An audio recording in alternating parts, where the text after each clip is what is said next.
ఎన్నికల్లో కాంగ్రెస్ ఎన్ని గెలవబోతుంది, బీఆర్ఎస్ చేస్తున్న ఆరోపణలపైన మనతో మాట్లాడడానికి ఎంపీ బలరాం నాయక్ గారు. బలరాం నాయక్ గారు చెప్పండి, మున్సిపల్ ఎన్నికలలో కాంగ్రెస్ ఎన్ని గెలిచే అవకాశం? స్టేట్లో ఆల్రెడీ పొద్దున్నే 6 గంటలకు ఇంటెలిజెన్స్ వాళ్ళతో మాట్లాడినా, అందరితో మాట్లాడినా, దాదాపుగా 3-4 జిల్లాల వాళ్ళతో మనకు తెలిసిన వాళ్ళతో మాట్లాడినా, కాంగ్రెస్ పార్టీ కైవసం చేసుకుని మొత్తం చైర్మన్లు కూడా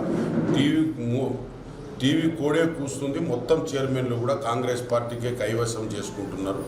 కైవసంలో ముందు భాగంలో ఉన్నారు కాంగ్రెస్ పార్టీ. ఇలా కోడే కూస్తున్నట్టు ఇలా అందరూ కూడా చెప్తున్నారు. విజిలెన్స్ ఏజెంట్ రిపోర్ట్ కూడా ఆల్రెడీ చైర్మన్లు అన్నీ కూడా తెలంగాణ రాష్ట్రంలో కాంగ్రెస్ పార్టీ గెలుస్తుంది. కాంగ్రెస్ పార్టీ ముందు భాగంలో ఉంది. ఇవాళ బియ్యం అయితేనేమి, బస్సులు ఫ్రీ అయితేనేమి, కరెంటు ఫ్రీ అయితే సామాన్యంగా బీద వాళ్ళకు చెందుతున్నది. డైరెక్ట్గా ఎవరి కరప్షన్ లేకుండా బియ్యం కానీ, ఇవాళ కరెంటు కానీ, కరెంటు నీ ఇంటికి నీకే వస్తుందా, కరెంట్ లేదు వేరే ఇంటికి పోతే నీకు వస్తుందా? కాబట్టి ప్రతి ఒక్కటి కూడా డైరెక్ట్ బెనిఫిషియర్కి, డైరెక్ట్ ఒక సామాన్య మానవుడికే చెందుతుంది. ఒక బీదవాడి కడుపు నిండుతుంది. బీదవాడు వెలుగులో కూర్చుంటున్నారు.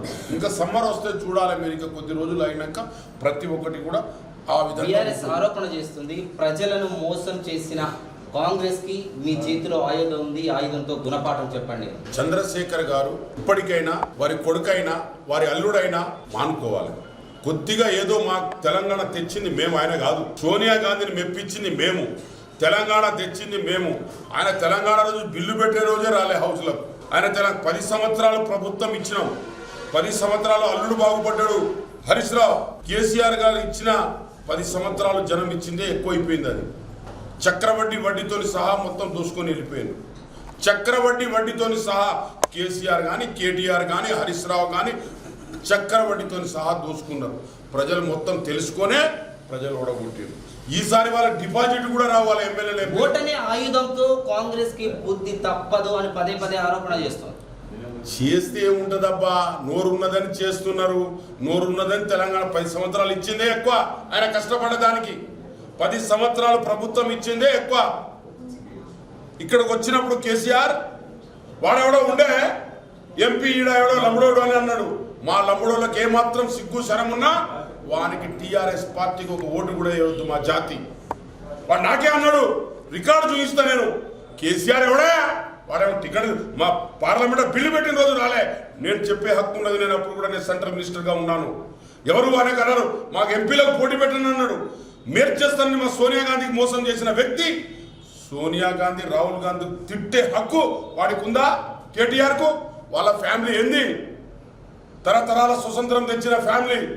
వాళ్ళ అమ్మ రాహుల్ గాంధీ గారి గ్రాండ్ మదర్ చంపేసిండ్రు, రాజీవ్ గాంధీకి చంపేసిండ్రు.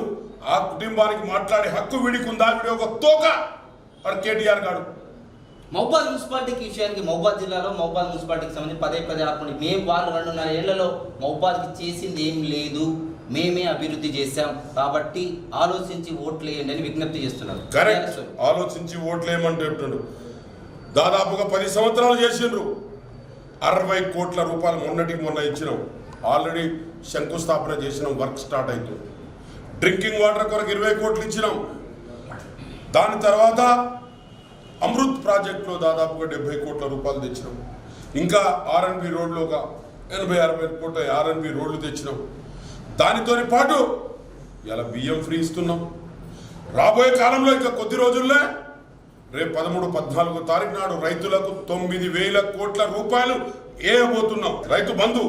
దాని తర్వాత రైతు భరోసా ఇస్తారా? 13-15 తారీఖు నాడు 9,000 కోట్లు ఇస్తున్నాం. 9,000 కోట్లు ఇస్తున్నాం. రేపు 15th లోపల బిఫోర్ ఎలక్షన్ అయిపోయిన తెల్లారి నుంచే. కాంగ్రెస్ కి ఎందుకు ప్రజలు ఓట్లేరంటే ఏమని చెప్తారు బలరాం? కాంగ్రెస్ కు ఓట్లు వేయాలంటే ఎందుకు? తెలంగాణ ఇచ్చింది, సోనియా గాంధీ పథకాలు ఇచ్చేది, వీకర్ సెక్షన్ కు ఇందిరమ్మ ఇల్లు ఇచ్చేది మేము. ఇందిరమ్మ ఇల్లు పూర్తి స్థాయిలో ఇస్తాం ఎలిజిబుల్ ఉన్న క్యాండిడేట్లకు. రైస్ ఇస్తున్నాం, రైస్ ఇంకో 2 కేజీలు కూడా పెంచుతున్నాం రాబోయే కాలంలో. మహిళలకు కూడా కొంత డబ్బులు ఇస్తున్నాం. కొత్త పెన్షన్లు కూడా చేసే ఏర్పాట్లో భాగంగా ప్రయత్నం చేస్తున్నారు రేవంత్ రెడ్డి గారు.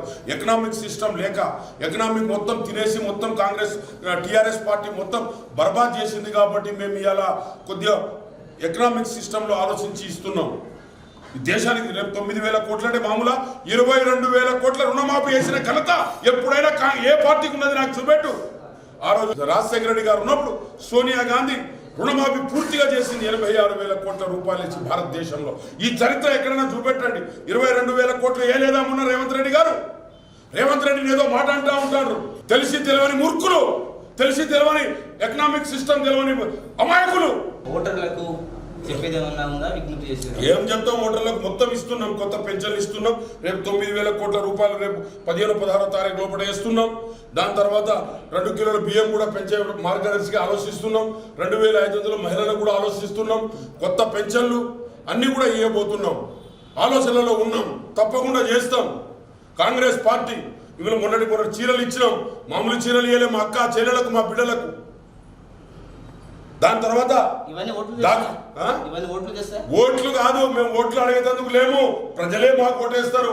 మేము ఖాళీ ప్రజలను కాపాడుకోవాలి, తెలంగాణ ప్రజలను కాపాడుకోవాలి, తెలంగాణ అధికారాన్ని కాపాడుకోలేదందుకు ఉన్నాం తప్ప మేమేదో ఇదేదో ఓట్లు కావాలి. ఓట్లు వాళ్ళే వేస్తారా? మంచితనం చూస్తే మంచికి ఎప్పుడు కూడా చెడు రాదు. రేవంత్ రెడ్డి మంచికి ఎప్పుడు చెడు రాదు. ఎవడే మాట్లాడుకున్నా మాకు సంబంధం లేదు. ఓడిపోతారని అందరూ అంటా ఉంటారు, నేను కూడా అంటారు. బ్లడ్ లేదని గ్రూప్ చూస్తే కదా బ్లడ్ ఎంత ఉన్నదో లేదు. Thank you. మున్సిపల్ ఎన్నికల పైన ఎంపీ గారితో ముఖాముఖి.